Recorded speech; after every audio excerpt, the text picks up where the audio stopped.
stomping around screaming with anger up in my area of the White House where I live with my wife and son, Barron. They had me screaming, shouting like a lunatic. And I had a television. I said, what are they saying? I had 6 people in my office. I was in the Oval Office. And we were having a talk on trade. Actually, it happened to be trade with Canada. They were telling me what's happening. And they said, sir, you're not up there screaming and ranting and raving. You're here talking. That's how dishonest it's become. But I asked a young, bright staffer of mine, why are they so filled with this much hatred? Why? Our country's thriving, jobs are booming, prosperity is soaring, and the future has never looked brighter for the USA. And the young aide looked at me and he said, Mr. President, these liberal pundits, they're haters, but they're so angry because you've upset their entire way of life. It's true. But I said, but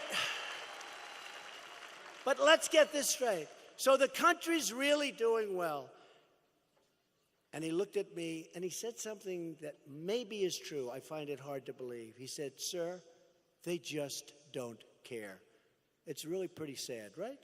You know, when you look at what's happening with all of it, including our military rebuilding, we're rebuilding, and everything that we're building is being made right here. The best missiles in the world, the best planes in the world, the best ships in the world. It's all being made right here in the United States.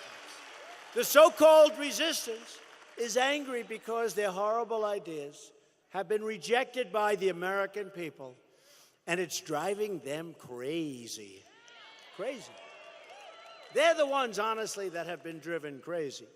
The latest act of resistance is the op-ed published in the failing New York Times by an anonymous, really an anonymous, gutless coward. You just look. He was, nobody knows who the hell he is, or she, although they put he, but probably that's a little disguise. That means it's she. But for the sake of our national security, the New York Times should publish his name at once. I think their reporters should go and investigate who it is. That would actually be a good scoop. That would be a good scoop. Unelected deep state operatives who defy the voters to push their own secret agendas are truly a threat to democracy itself. And I was so heartened when I looked. I think it's backfired. Seriously, people that don't exactly dig us and they don't exactly like me, they're fighting for us. It's an incredible, it's actually a beautiful thing. We've picked up a lot of support because at some point, this whole thing is going to be exposed. And it's really bad, and it's really dangerous, and it's really sad for the media and the mainstream media. It really is sad. When I told you about the good news coming out of Korea today, they will hardly even report it. If this were President Obama, that would be the biggest story in the history of our country. But it's going to be, sooner or later, it will be exposed.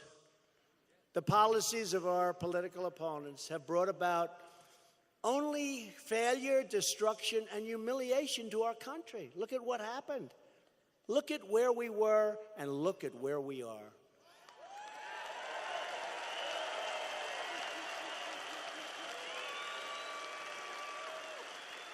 And we have tremendous potential upward. And other countries, by the way, are not doing well at all. And had I not won, we would have been in negative. We wouldn't be at 4.2.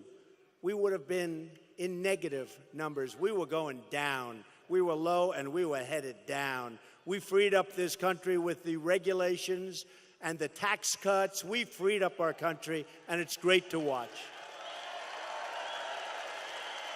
But if you don't elect Matt, I will tell you, they can change it very quickly. They said, Nancy Pelosi said yesterday, she wants to raise your taxes. I mean, okay. Tell me, is raising your taxes like supposed to be a popular thing to do? Because what's going on, they have been driven so far left.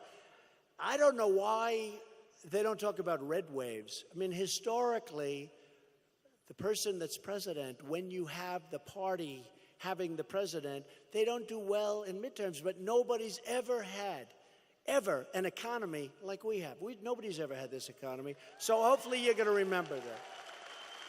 They robbed our middle class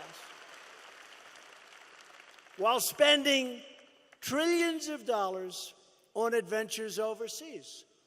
And we're pulling way back, but we're so respected now.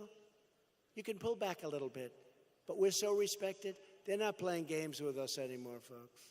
They're not playing games. I don't want to tempt them too much by telling you things that don't happen anymore to us, because there's no reason for me to tell you.